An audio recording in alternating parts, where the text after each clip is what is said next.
가시겠습니다.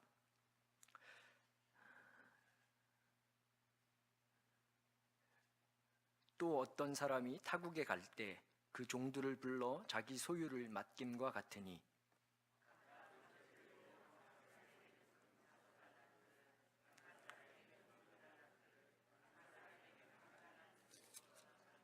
다섯 달란트 받은 자는 바로 가서 그것으로 장사하여 또 다섯 달란트를 남기고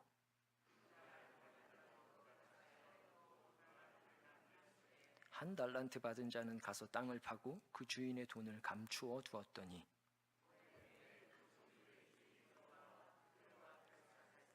다섯 달란트 받았던 자는 다섯 달란트를 더 가지고 와서 이르되 주인이여 내게 다섯 달란트를 주셨는데 보소서 내가 또 다섯 달란트를 남겼나이다.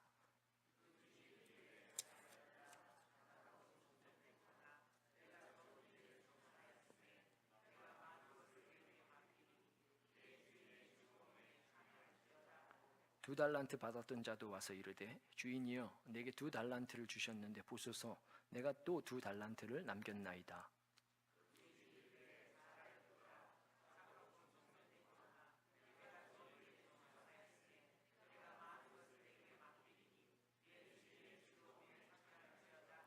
한 달란트 받았던 자는 와서 이르되 주인이여 당신은 굳은 사람이라 심지 않은 데서 거두고 해치지 않은 데서 모으는 줄을 내가 알았으므로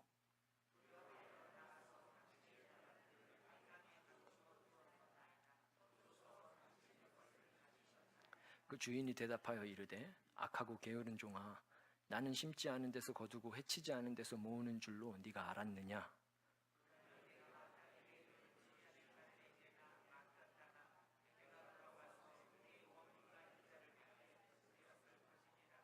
그에게서 그 한 달란트를 빼앗아 열 달란트 가진 자에게 주라.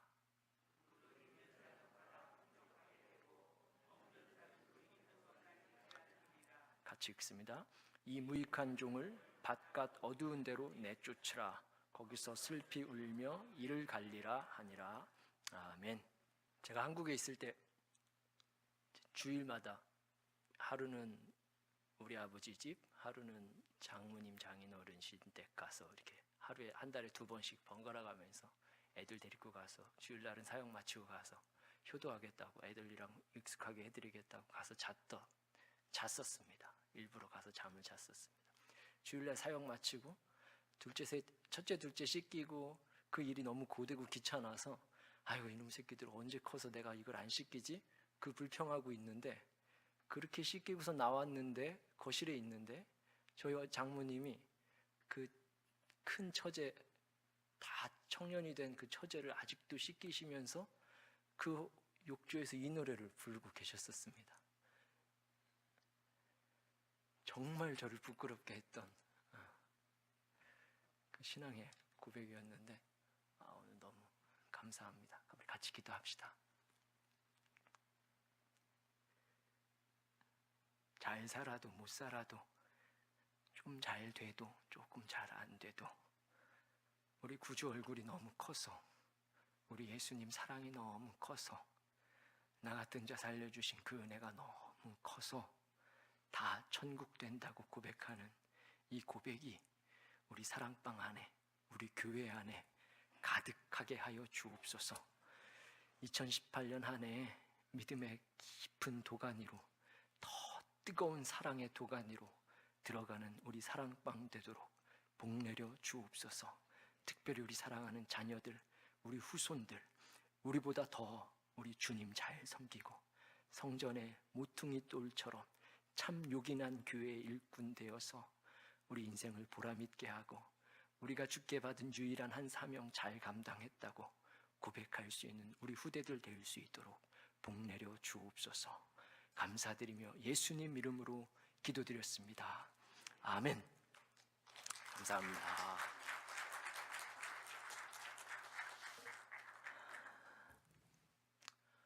오늘 본문은 우리에게 너무 친숙한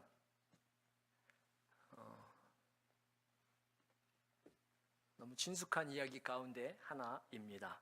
그럼에도 불구하고 이 당대의 사회 문화 정치적인 또 경제적인 배경을 보면 그리고 당대 사회의 사람들의 그 보편적인 인식을 공부하면 공부할수록 개인적으로는 가장 어렵게 느껴지는 본문 중에 한 군데입니다. 오늘은 여러분과 이 말씀을 좀 깊이 들여다보고 싶습니다. 평소에 제가 설교문을 갖고 올라오면 4장에서 6장 정도 됩니다. 근데 오늘은 10장입니다. 그러니까 되게 길죠? 그래서 제가 오늘은 다른 길로 새지 않기 위해서 원고에 충실하도록 하겠습니다. 그러니까 준비가 덜 된 게 아니고 너무 많이 돼서 그런 거니까 양해를 부탁드립니다. 예. 달란트 하면 우리 이제 달란트 잔치도 생각나고 또 영어 성경으로는 탤런트라고 번역되는 바람에 이게 재능을 주셨구나라고 쉽게 이야기되기도 합니다. 달란트 잔치 때문에 우리가 달란트를 좀 우습게 보는 경향이 생겼죠. 오늘은 정말로 그와 같은 말씀인가 한번 보고자 합니다. 여러분이 저와 같은 은혜를 누리려면 먼저 역사적인 배경을 좀 아셔야 할 것 같습니다. 구약을 바로 읽고 신약 성경을 읽게 되면 생소한 단어들, 구약에는 없던 개념들이 갑자기 등장합니다. 바리새인, 분봉왕 헤롯, 사두개파, 열심당, 드라크마, 아사리온, 이건 구약 어디에도 없던 단어들인데 갑자기 신약 성경에서 기록됩니다.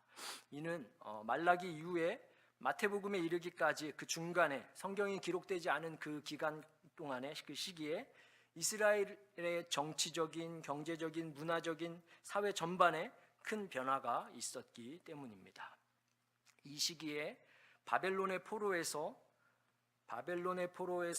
페르시아의 언어였던 아람어를 흡수하게 되었고, 그래서 다니엘서가 2 언어로 같이 기록되었고, 그리고 저쪽에 있었던 로마가 발흥하면서, 로마는 이미 헬라와 그리스 철학을 흡수한 상태였기 때문에 로마가 들어오면서 이 조그마한 땅덩어리 안에 언어가 이 모든 것들이 이스라엘 안에 고스란히 녹아져 있게 됩니다.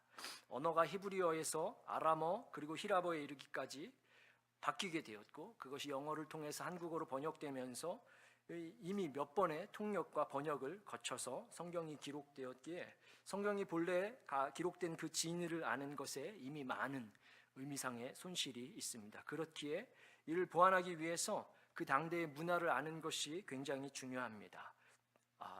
알아야 합니다. 왜냐하면 우리가 연구해야 하는 말씀이 진리이고 주의 말씀이기 때문에 다 공부해야 하고 다 알아야 하는 것입니다.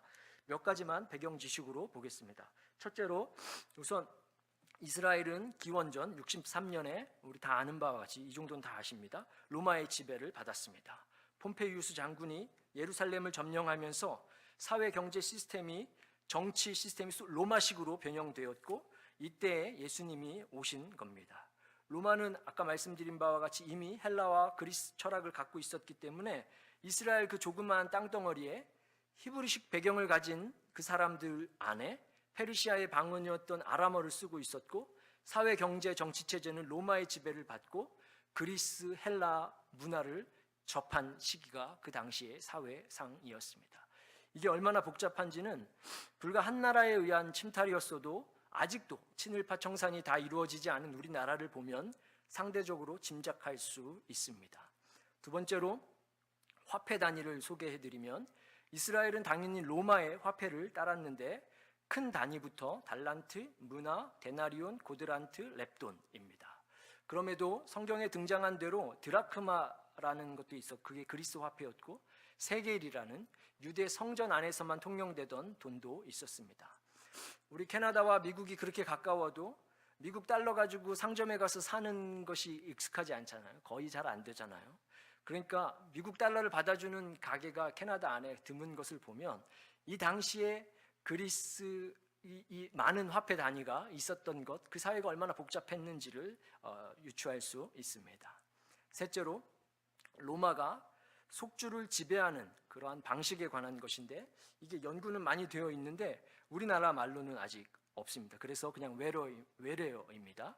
에베르제티즘과 프레스티지라는 겁니다. 정확히 매치되지는 않지만 여러분의 이해를 돕기 위해 간략히 한다면, 일본이 우리나라를 지배할 때 친일파 세력을 키워놓은 것과 상통한다고 보면 됩니다. 일부 엘리트들에게 권력을 주어서 허용해주고 이들로부터 에베르제티즘을 받는 것, 그래서 세금과 충성을 거두어 드리는 방식이 로마의 전형적인 속주를 통치하는 방식이었습니다. 이게 로마에게는 굉장히 효율적이지만 이스라엘에게는 잔인한 방법이었습니다. 동족들끼리 싸우게 하는 방법입니다. 친일파가 나오는 것, 그러니까 당연히 이때도 친로마파가 나왔겠죠. 매국노가 나오는 법입니다. 이스라엘도 마찬가지였습니다. 로마에게 그 프레스티지를 얻은 가문이 우리가 익히 들어온 헤롯 가문입니다. 이 권력을 등에 업고 당시 유대 사회의 정신적인 지도자였던 대제사장조차도 마음대로 임명하고 해임하는 권력을 가지게 됩니다. 그래서 구약의 역사 내내 원래는 한 가문이, 제사장은 한 가문이었는데 이때부터 이렇게 달라지게 됩니다. 그래서 누구는 헤롯 가문과 친하게 지내면서 귀족의 자리를 계속 유지하였고, 그게 우리가 아는 사두개파입니다. 이에 반하여서 국수주의적이었던 바리새인들이 나오기도 했습니다. 우리는 사두개인 바리새인들 이게 다 같은 한패 같지만 사실은 걔네들도 원수지간인 겁니다. 예수님을 죽일 때만 둘이 공모했던 것입니다. 그러니까 신약에 갑자기 등장한 이 종교 분파들이 사실은 다 로마의 에베르제티즘과 프레스티지 체제 아래에서 생겨난 부작용인 겁니다. 반작용인 것입니다. 종교하고 정치가 이렇게 결탁하면서 이에 회의를 느끼고 유대교 자체가 싫어져서 따로 우리끼리 유대교를 믿겠다고 광야로 나간 사람들이 굉장히 많았었고, 자신들끼리 소규모의 그룹을 만들어서 은둔하여서 자치하던 무리들이 수도 없이 생겨났었습니다. 그래서 예수님 시대에 그렇게 많은 사람들이 이미 광야에 있었던 것이고, 세례 요한도 이와 같은 배경에서 이미 광야에서 살고 있었던 것이고, 예수님도 광야로 나가셨고, 요한과 예수님 이전에 이후에도 광야에서는 수많은 내가 메시아라고, 유대교는 바로 이런 것이라고, 나야말로 제대로 믿고 있는 거라고 그렇게 스스로 메시아를 자처하던 무리들이 어마어마하게 많았었습니다. 그러니까 종교 지도자들이 예수님과 세례 요한이 역사 속으로 등장했을 때 왜 그렇게 깔볼 수 있었는지가 어느 정도는 이해가 될 것 같습니다. 하나만 더 배경을 보겠습니다. 이런 체제 속에서 유대 안에 살았던 로마의 귀족들과 친로마 세력들이, 그러니까 유대인들과 친로마 유대인들과 로마인 귀족들이 부를 증식시킬 수 있는 유일한 수단이 토지였었습니다. 토지를 소유 삼아서 그것을 유대인에게 빌려주고 경작할 수 있게 하였고, 거기서 생산세를 받아냈습니다. 그럼 당대 유대인 평민, 그러니까 아직 노예가 되지 않은 평민이 땅은 이미 없으니까, 다 뺏겼으니까 땅을 빌려서 경작했을 때 정상적으로 경작하면 얼마만큼 세금으로 수탈되었는가 하면 우선 성전세를 냈습니다. 로마의 정책에 따라서 인두세, 인구조사에 따른 그 인두세를 지불했고, 길거리를 지날 때마다 세리에게 통행세를 냈고, 일부는 항만세도 내야 했습니다. 정상적인 상황에서 세금으로 다 빼앗기고 나면 먹고 살기 빠듯한 상황이었는데, 가뭄이 들어서 흉작을 하게 되면 더 이상 농사 짓는 평민으로는 살 수 없게 되고 파농하게 됩니다. 파농하게 되어서 그나마 다행이면 농촌을 떠나서 광야로 도망가게 되던가, 아니면 아예 업종을 바꿔서 업으로 전락하거나, 가장 최악의 경우가 노비로 전락 떨어지게 되는 것입니다. 근데 이게 노비로 떨어진다는 것이 지주 입장에서도 그냥 마냥 좋은 일은 아니었습니다.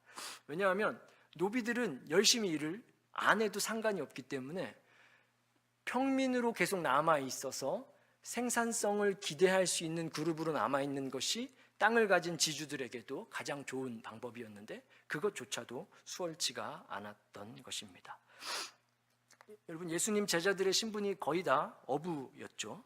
그러니까 그 당시 어부라는 말은 그냥 좀 돈을 못 버는 사람들인 게 아니고 노예가 되는 것을 겨우 면한 사람들이었던 것입니다. 그러니까 노비를 빼면 사회 최하위 계층이었습니다.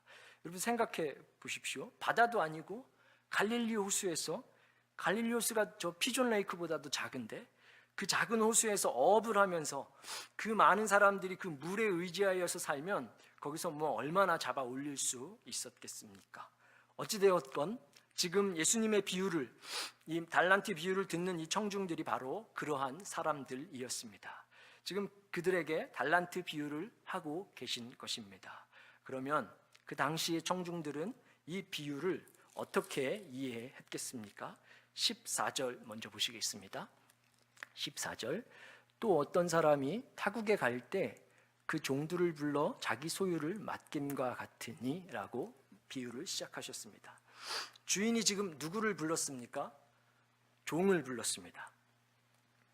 그러니까 자신의 땅에서 일하는, 땅을 빌려주어서 경작하게 한, 그러니까 생산세를 기대할 수 있는, 어떤 생산을 많이 해서 그에 상응하는 세금을 기대할 수 있는 평민을 부른 게 아니고, 일하는 일꾼들을 불렀던 게 아니고 지금 종을 불렀던 것입니다. 종. 그러니까 우리가 사회 시스템에 대한 이해가 부족해서 일꾼들을 불렀던 것처럼, 그래서 마치 더 많은 이윤과 생산성을 주인이 주문할 수 있는 것처럼 생각하기 쉬우나 지금 노예를 부른 겁니다. 그냥 노예, 물건 취급받던, 생명조차도 돈 얼마로 계산되었던, 인격이 없던 노예를 불렀습니다. 노예는 그 땅에서 얼만큼 생산되는가에 전혀 관심이 없었습니다. 달라질 것이 없었기 때문에 그것 때문에 더 열심히 일하거나 더 땀을 흘린다거나 걱정을 한다거나 그렇게 살질 않았던 사람들입니다. 주인조차도 그런 걸 기대하면서 지금 부른 것이 아닙니다. 그럼 여러분, 왜 노예가 되었겠습니까? 본문은 가르쳐주지 않지만 당대의 사회 보편적인 인식 속에서 평민이었다가 생산세를 다 내질 못해서 파농하고 노예로 전락했겠구나 하고 짐작은 할 수 있습니다.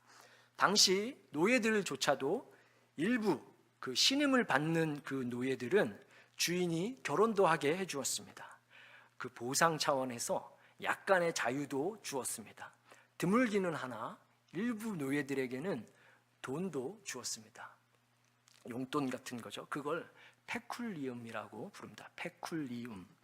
관례적으로 페쿨리움을 주는 일들이 있었기에 당시 14절의 말씀을 들은 청중들은 이해하기가 쉬웠습니다. 지금 주인이 종들에게 페쿨리움을 주었구나. 용돈을 줬겠구나. 신임의 대가 어느 정도 종이 좀 괜찮았나 보네 라고 이해했을 것입니다. 근데 그래서 뭐라고 이제 들었겠죠. 15절을 봅시다. 각각 그 재능대로 한 사람에게는 금 5달란트를, 한 사람에게는 2달란트를, 한 사람에게는 1달란트를 주고 떠났더니 라고 기록되어 있습니다. 각각 종들이 능력껏 담당할 수 있을 만큼, 주인의 신임을 얻은 만큼 그 얼마만큼의 돈을 주고 주인이 떠났습니다. 그런데 그 단위가 달란트입니다. 이게 얼마일까요, 여러분? 우리들은 이 달란트의 실물 가치를 몰라서 좀 우습게 보고 우리가 달란트 잔치를 자주 열죠. 그죠? 저 달란트 잔치를 하지 말자는 거 아닙니다. 그거 자주 해도 됩니다. 우리 아이들 좋아합니다. 톨스토이의 사람은 무엇으로 사는가에 보면 바움이라는 주인공이 하루 땅값으로 1000루블을 지불합니다. 1000루블 이나일까요? 1000루블 밖에일까요?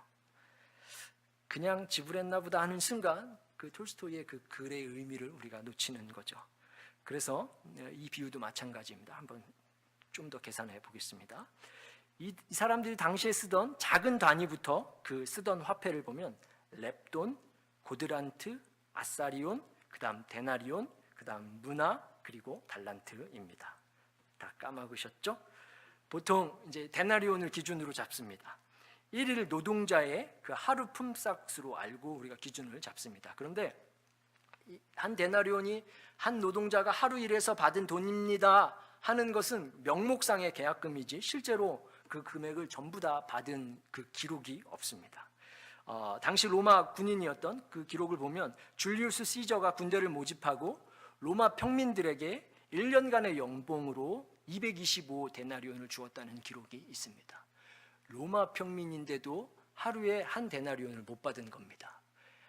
1년 365일 일하고 225 데나리온을 실제로 수령했다고 기록되어져 있습니다. 그러니까 실제로 데나리온은 겉으로 보이는 기준인 거고 실제로는 60%도 못 미치는, 거의 60%에 해당하는 금액이었던 겁니다. 그러면 이것을 기준으로 해서 우리가 1일 근로직의 대가로 한 16만 원을 잡아봅시다. 제가 아는 그 청년이 이곳에서 캐나다에서 하루 알바를 하면 한 150불 정도 번다고 했기에 16만 원보다는 실제로 작은 금액을 받았기 때문에 받는 거니까 얼추 비슷하게 맞을 것 같습니다. 그러면 데나리온을 16만 원으로 계산하면 그것보다 하나 작았던 아사리온은 데나리온의 16분의 1 가치를 갖고 있습니다. 그래서 제가 16만 원으로 잡고 싶었던 겁니다. 그러면 한 아사리온이 10,000원이 됩니다. 성경의 기록대로 참새 2마리가 당시에 한 아사리온에 팔렸다고 했으니까 그 10,000원 정도에 팔린 겁니다.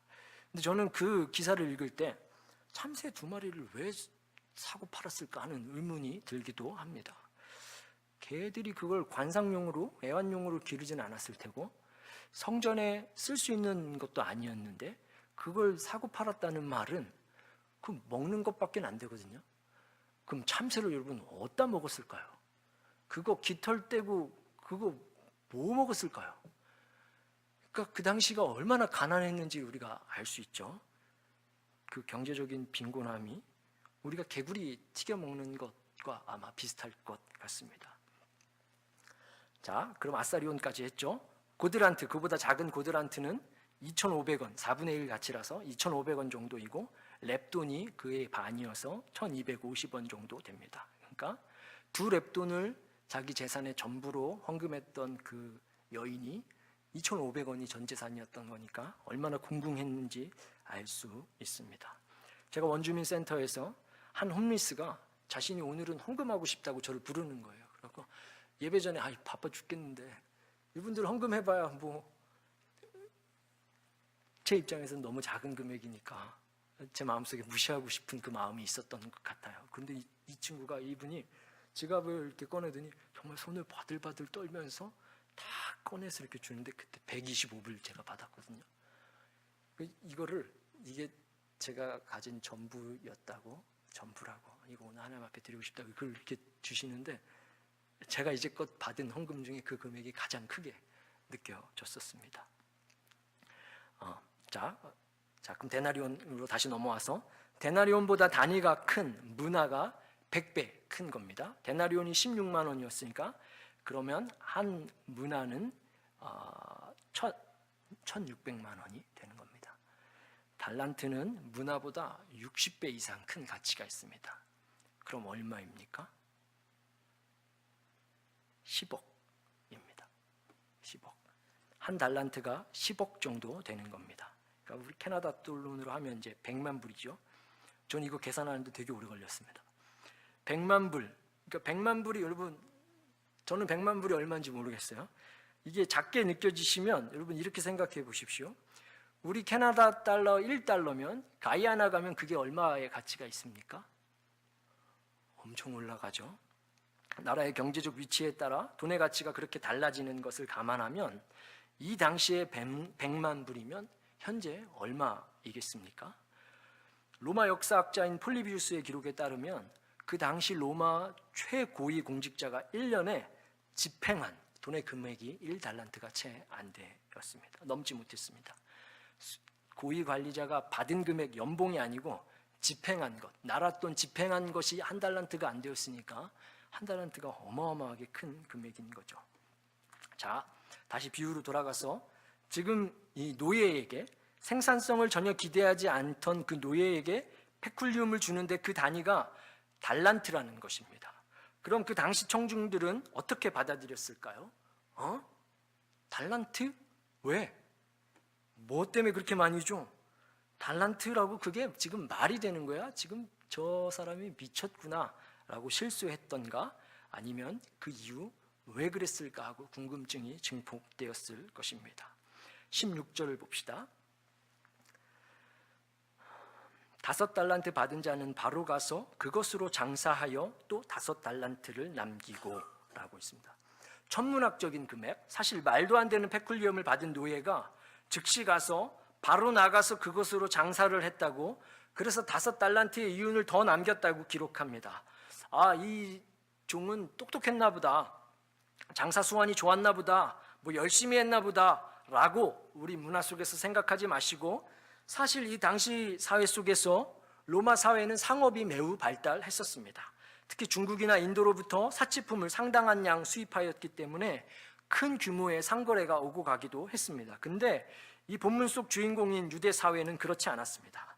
그나마 명목상 가지고 있던 그 율법 때문에 형식상으로도 가지고 있었던, 형식상으로나마 갖고 있었던 그 토라 때문에 사치를 금했던 그 문서들 때문에 유대 사회는 상업이라고 할 것이 없었습니다. 엄밀히 말하면 여전히 농업 국가였고 성전 제사와 관련된 목축업, 수공업 정도가 있었습니다. 그러니까 유대 사회 속에서 돈을 돈답게 버는 가장 좋은 방법은 고리대금이었습니다.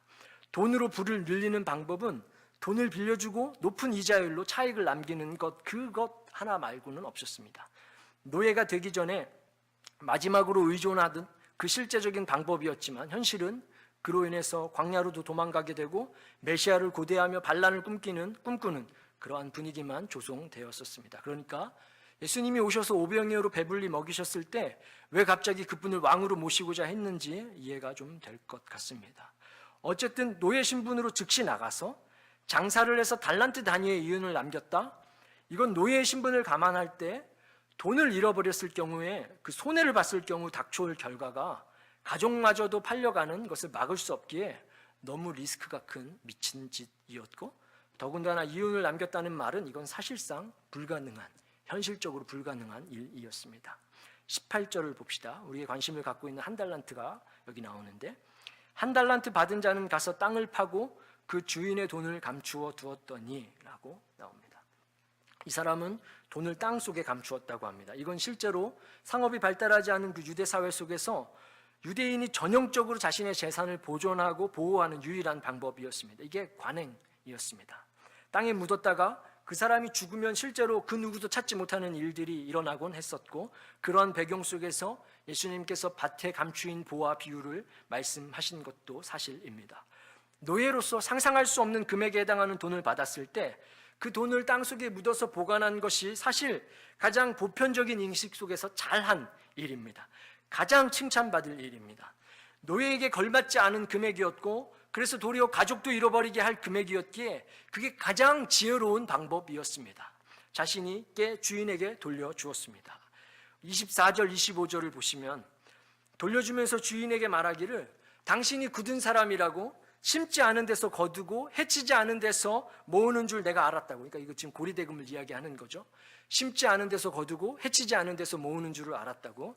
토지를 기반으로 해서 고리대금으로 돈 버는 것을 의미하는 그 임대업자였음을, 주인이 임대업자였음을 말하고 있는 겁니다. 그래서 25절에 말하기를 내가 두려워서, 당신이 돈을 얼마나 잘 버는지 내가 알았기 때문에 두려워서 그 돈을 땅에 감추었다고. 노예의 신분도 박탈당할 수 있는 큰 금액이었기에 그 어떤 손해도 끼치게 하고 싶지 않았다. 나는 당신의 주 관심이 이윤이고 돈인 것을, 생산성인 것을 있다고 생각했다는 것입니다. 그런데 그 주인이 26절 27절에 대답하기를 악하고 게으른 종아, 내가 심지 않은 데서 거두고 해치지 않은 데서 모으는 줄로 네가 알았느냐? 그러면 내가 너한테 돈을 왜 줬겠느냐라고 반문하면서 그 종을 오히려 그 노예의 신분조차 박탈하여서 버리게 됩니다. 그러니까 이게 무슨 말입니까? 네가 나를 정말로 다른 지주들처럼 이윤과 생산성에 관심이 있는 줄 알았느냐? 그랬더라면 너한테 안 맡겼을 것이다. 그러니까 주인의 관심이 이윤의 그 생산성에 있지 않다는 것입니다. 그것 때문에 페쿨리움으로 달란트를 줄 리가 없다는 것입니다. 5달란트 남긴 자, 2달란트 남긴 자가 만약 이윤 때문에, 생산성 때문에 칭찬을 받았더라면 이 5개 남긴 사람, 2개 남긴 사람, 이 둘의 칭찬이 당연히 달랐어야 했을 것입니다. 하지만 이 둘에게 하신 칭찬은 글자 하나 다름없이 똑같습니다. 그래서 저도 아까 성경 저 PPT 만들 때 2절은 그냥 복사해서 갖다 붙였었습니다. 그러니까 주인의 관심이 애초에 이윤이 아니라는 것입니다. 주인의 관심이 그럼 무엇이었겠습니까? 노예가 무엇을 했는가 하고 그 노예 자체에 있다는 것입니다. 노예에게 페쿨리움을 남겨주고 갔는데 그걸 달란트 단위로 준 것이 무슨 의미인지, 그게 얼마나 큰 금액인지, 달란트가 주어졌다는 것이 무슨 의미인지, 노예를 그만둘 수 있는 금액인 것을 아느냐? 그래서 너가 자유자로 다시 살 수 있는 금액인 것을 아느냐 하는 것입니다. 그래서 당시 사회적 관행과 관습을 뛰어넘어서 자유자가 되었는가, 위험을 감수하고 자유자로 살았는가, 오직 거기에 주인의 관심이, 초점이 있었다는 것입니다. 여러분 한번 질문해 보겠습니다. 5달란트 받은 자가 자기 사업을 하러 가다가 예루살렘으로 올라가는 길에 강도를 만나 돈을 다 빼앗기고 거의 죽게 되었다고 한번 가정해 봅시다. 뭐 비유가 짬뽕 되긴 했지만 그렇게 한번 해봅시다. 그러다가 주인이 돌아왔습니다. 그럼 주인이 이 노예의 목을 비틀었을까요? 이 못난 놈 5달란트 줬는데 그걸 다 잃어버렸느냐 하고 너도 나가라, 꺼져라 그랬을까요? 아니요. 아니면 오늘 본문과 똑같이 칭찬했을까요? 이 문맥 속에서 본다면 칭찬했다는 것입니다. 착하고 충성된 종이라고 똑같이 칭찬하셨다는 것입니다. 왜냐하면 그 종에게는 그 돈이 자기 자신을 자유자로 만든 것임을 알고 있었기 때문입니다. 자, 여러분 우리가 제일 오해하는 것이 이제 여기 있는데, 달란트 하나 받은 사람이 주인이 책망하기를 악하고 게으른 종이라고 책망하였습니다. 그럼 이제 묻겠습니다. 한 달란트 받았던 사람은 땅에 묻고 놀았습니까? 아니요. 놀았다는 기록은 없습니다. 그도 역시 노예의 일을 계속해서 했습니다. 자신이 노예인 것을 알고 노예의 잡 디스크립션에 있던 일들을 계속 하고 있었던 겁니다. 그러니까 우리가 오해하는 것처럼 단순히 게으른 것이 아니었습니다. 그럼 이게 해석이 어려워지죠. 그래서 그 악하다는 말을 우리가 좀 다르게 볼 필요가 있습니다. 신약 성경에서 악하다는 이 단어가 용례적으로 볼 때 주인을 괴롭게 하다, 고통스럽게 하다의 의미가 있습니다. 그러니까 윤리적으로 행위가 그릇되어서 악하다는 의미도 있지만 다른 의미로 주인을 괴롭게 했다, 고통스럽게 했다 하는 의미가 있습니다. 그럼 왜 주인이 괴로웠던 것입니까? 주인의 목표와 목적을 몰라주었기 때문에 주인이 괴로웠다는 겁니다. 그것이 헬라어로는 악하다고 번역된 것뿐입니다. 그러니까 노예가 주인이 자유를 준 건데 자유를 추구하는 일에 관심이 없고 페쿨리움이 얼마인지를 모르고 그저 자기가 원래 갖고 있던 잡 디스크립션에 있던 노예의 일만 하고 있어서 이 주인이 볼 땐 마음이 심히 괴롭고 마음이 심히 고통스러웠다고 지금 말하고 있는 것입니다. 그래서 정작 주인이 돌아왔을 때 그 당시 청중들에게는 가장 지혜롭게 보였고 가장 보편적으로 보였던 이 노예만 도리어 노예의 신분도 박탈당하게 되며 바깥 어두운 곳으로 쫓겨나게 된 것입니다. 여러분, 우리들에게 주신 하나님의 은혜가 이와 같다는 것입니다. 우리가 감당할 수 없는 천문학적인 금액에 해당하는 은혜를 주셨고 지금도 주신다는 것입니다. 그게 얼마의 가치입니까? 우리를 죄의 종에서 자유의 종으로, 죄의 종에서 사랑의 종으로 그 본질을 바꾸시기 위해 지불하신 값이 얼마입니까? 2달란트입니까? 20억입니까? 50억입니까? 100억입니까? 아니요. 하나님 아들 값이었고 하나님 자신의 가치를 그대로 지불하셨습니다. 신이셔서 힘이 세서 그냥 데리고 나온 것이 아니고 우겨서 그냥 우격다짐으로 데리고 나온 게 아니고 정확하게 값을 지불하고 값을 다 내고 생명과 자유를 주셨다는 것입니다. 달란트는 신약 성경에서 이러한 용례로 사용됩니다. 1만 달란트 빚진 자의 비유를 우리 다 들어보시지 않았습니까? 1만 달란트이면 여러분 그게 얼마입니까? 제가 계산하다가 저도 단위를 몰라서 멈췄습니다. 1000억 다음에 0이 0이 3개가 남아있는데 그걸 뭐라고 제가 호명해야 될지 명명해야 될지 모르겠습니다. 1만 달란트를 주셨다는 겁니다. 근데 여러분, 달란트를 받았는데 그걸 땅에 묻어두고 다른 일을 하면, 달란트를 받았는데 그걸 땅속 깊이 묻어두고 내가 원래 하던 노예 일을 계속하면 그럼 그게 얼마인지 모르는 겁니다. 여러분, 천불이 얼마인지 어떻게 해야 알죠? 천불 받았어요. 천불이 얼마인지 어떻게 해야 알죠? 써봐야 알죠. 천불을 이번에 성탄절 때 그 성탄절 선물로 비록 택배가 늦게 오긴 했지만 우리 아이들에게 한국에서 소포가 하나 왔습니다. 소포가 왔는데 이렇게 박스가 왔습니다. 박스 안에 우리 아이들이 꿈에 그리던 한국 만화 그 캐릭터 그 장난감이 하나 들어 있었습니다. 우리 부모님께서 아이들 좋아하는 거 하나 말해라 그래갖고 그거 해서 G마켓에서 주문해서 어머님께서 친히 보내주신 크리스마스 선물이었습니다. 아이들이 그거 갖고 정말 신이 나고 난리가 났습니다. 근데 어머니께서 그 다이노코어 그 장난감 안에 작은 봉투 하나에 100불짜리 5장을 담아서 주셨습니다. 이게 외화 송금에 위버해야 되는지는 제가 모르겠는데 그걸 담아서 이렇게 주셨습니다. 근데 아이들이 봉투는 이게 뭔지 모르니까 다이노코어를 뜯었는데 자동차 장난감 상자를 뜯었는데 봉투 이거 뭐야 집어 던지고 아이 셋이서 그 5만 원도 안 되는 그 장난감 가지고 이게 내 거다 이게 내 거다 형은 뭐 할 거냐 너는 뭐 할 거냐고 싸우면서 놀고 있는 것을 보고 야, 저 봉투면 저게 몇십 개를 더 살 수 있는데 하는 생각이 들었었습니다. 천불이 우리 첫째 둘째가 알겠습니까? 모르죠. 근데 알 수 있는 방법이 하나 있습니다. 그것 가지고 그 녀석들에게 꿈의 장소인 레고샵 들어가면서 가서 사고 싶은 것 가지고 오라고 가서 그리고 나서 그거 다 갖고 와서 흥분된 얼굴로 그리고 나서 남은 그 금액으로 레고를 몇 개 더 살 수 있는지를 말해주면 흥분해서 그날 밤 잠도 못 잘 겁니다. 여러분 만불을 받았습니다.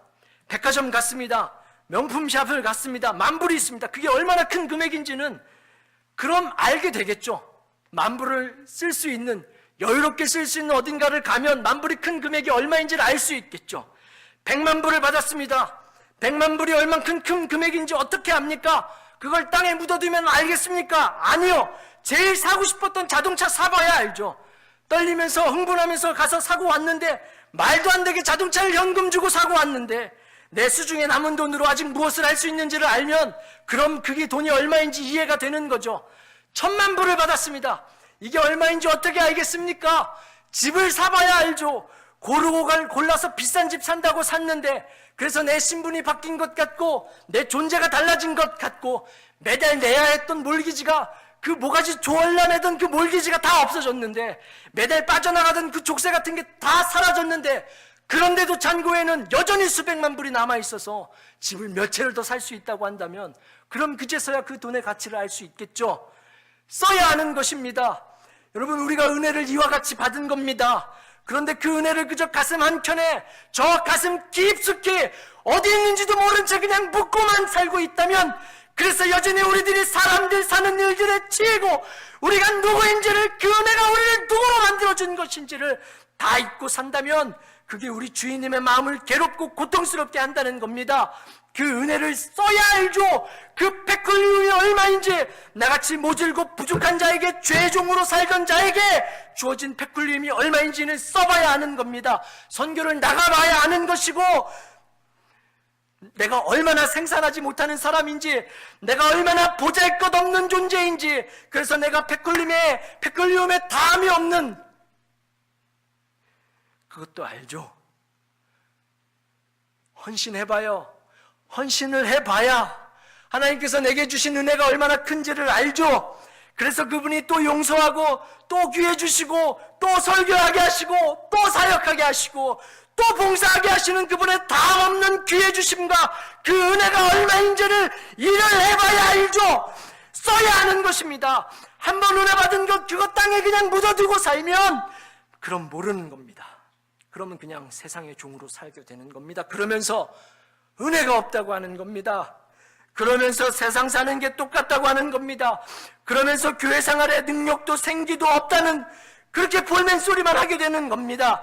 사랑방장하고 성가대 공사하고 찬양팀하고 교사로 섬기고 선교팀으로 나가고 매주 식당 봉사하고 헌금을 집계하고 지출을 결의하고 교회를 교회답게 돌아가기 위해서 우리가 수고하는 그 모든 일에 우리가 받은 백골리움을 백골리움답게 써야죠. 우리가 받은 은혜를 은혜답게 써야죠. 은혜는 딱 가슴 한켠에 묻어두고 교회 일만 하고 있으니까 은혜가 없다 하고 이게 뭐냐고 불평하고 불만하면서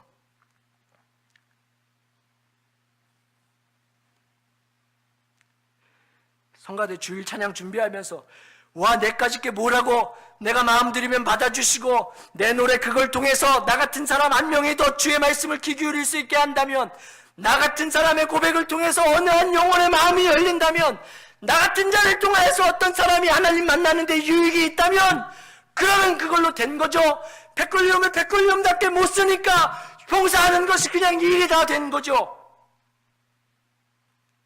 성과가 작아도 그거라도 드릴 수 있다면, 어린 영혼을 양육하는 교사 사명에, 또 사랑방장에 내 백골리움 어떻게든 갚아드리고자, 아니 갚는 게 아니고 나도 드리고 싶어서, 하나님이 나 같은 자도 자유자로 무조건적으로 용납하고 용인하신 이걸 자랑하고 싶어서, 백골리움은, 근데 백골리움은 다 없어지고, 뭐 이런 녀석도 다 있는가, 뭐 이런 사람도 다 있는가, 아 저 사람 때문에 시험 들어, 아 저 사람이 왜 하필이면 내 구역이야, 이러면서 살고 있으니까, 내가 왜 이 수고를 해야 하는가 하면서 하고 있으니까 일이 힘들죠. 나 때문에 누군가도 용납되고 자녀, 하나님의 자녀 되는 길이 보인다면, 나 때문에 그게 보인다면, 그럼 그게 된 거죠. 그럼 우리 교회가 달라지지 않겠습니까?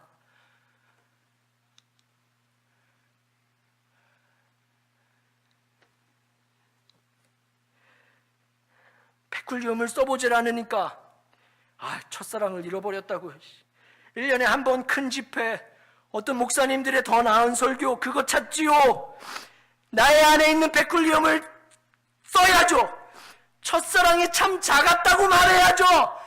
여러분, 예수 믿은 지가 언젠데, 첫사랑을 받은 지가 언젠데, 그거보다 더 큰 사랑은 그럼 우리 인생에 없었단 말입니까?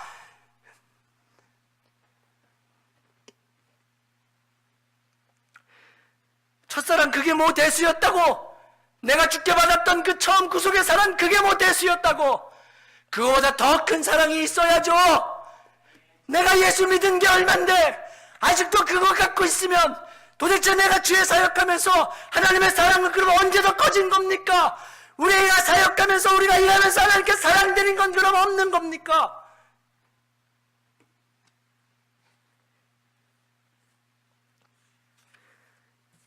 우리 2018년에는 우리가 받은 그 백골리움을, 그 천문학적인 금액을 좀 꺼내서 사용하는 저와 여러분 되면 좋겠습니다.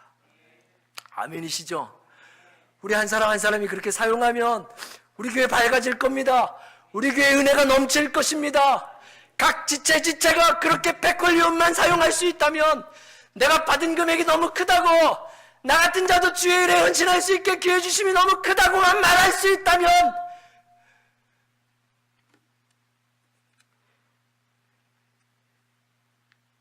그럼 정말 될 줄로 믿습니다.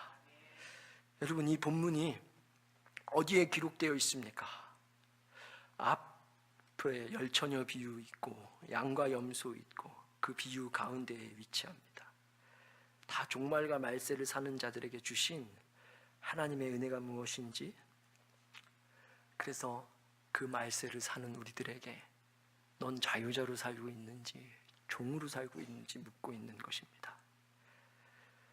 그분이 측량할 수 없는 은혜 주셨던 것이 우리를 다 자유자로 만든 것입니다. 자유자답게 주의 일 합시다. 세상의 원리 원칙 가지고 들이대지 말고 자유자답게 오직 주의 은혜가 드러나게끔, 나 같은 자 용인해 주신 그분의 사랑이 드러나게끔 모든 언행과 심사를 성령 안에서 관리하고 성령 안에서 힘써 지켜서 드려야 할 줄로 믿습니다. 오늘 본문의 14절이 이 비유를 시작할 때 25장 1절에 이 말씀과 대등합니다. 예수님께서 이 비유를 말씀하실 때 1절에 기록된 대로 이게 천국과 같다고, 내가 천국을 가르쳐 줄게 하고 이 비유를 말씀하신 겁니다. 자유자가 사는 겁니다. 주인을 위해 자신의 자유를 버리고 다시 사랑의 종로를 타고 사랑으로 갚아드리면서 사는 그 인생들이 천국이라는 것입니다. 그 사람들이 하나님 나라에 합당하다는 것입니다. 우리 교회가 하나님 나라 속에서 자유자로 사는 자들이 충만하여지기를, 2018년 새해가 그러한 한 해 되기를 우리 구주 예수의 이름으로 기도합니다. 우리 함께 기도하겠습니다. 우리 이 시간 말씀을 생각하시면서 주께서 감동 주신 대로